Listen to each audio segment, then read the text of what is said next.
Opposition leader Tony Abbott has conceded that the coalition might need to jettison some policies if it wins the next election and carries out the promise to cut the carbon and mining taxes. The Prime Minister is interpreting that to mean the coalition has no policies, even though she's predicting Mr Abbott won't repeal the carbon tax. Political correspondent Tommy Goodwin has more from Canberra. With polls showing public opposition to the carbon tax abating, questions are being asked of the coalition about whether Tony Abbott needs to broaden his attack on the government. Today, Tony Abbott is making a very serious speech about the economy and how we would strengthen our economy and cut red tape.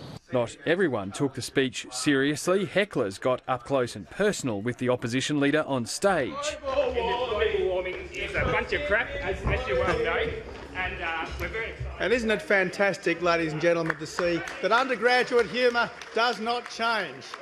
And neither do Mr Abbott's promises. He says in government he'd go ahead with repealing the carbon and mining taxes, turning his back on the $40 billion they'd bring in. That's why I've warned shadow ministers that some of our own initiatives might have to be phased in or commence later than if the current structural budget position were not so poor. The opposition leader's remarks were reminiscent of those made last year by his shadow treasurer. Finding 50, 60 or 70 billion is about identifying waste, identifying areas where you do not need to proceed with programs. Well, decoded, that means he hasn't got any plans. And the Prime Minister's decoder fired up again on the section of Mr Abbott's speech about the carbon tax. This is part of Mr Abbott's con job on the Australian people. He's trying to tell Australians he'll get rid of carbon pricing. He never will.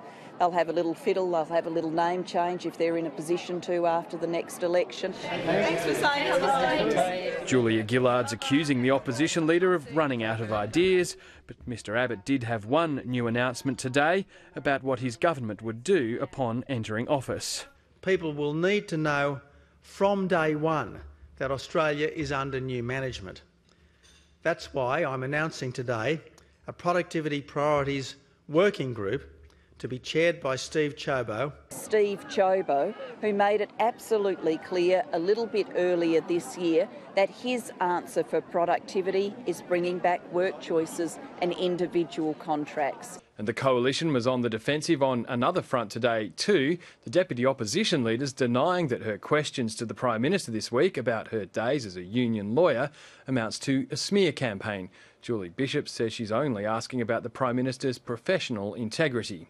It's also about her ethical conduct. She gave a statement to journalists in August setting out her version of the events.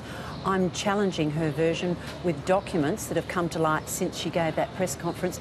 I'm not at all worried about anything to do with any of this. It's 17 years ago. The fact that the opposition is just, in this sleaze and smear is just telling people they haven't got any ideas for the future.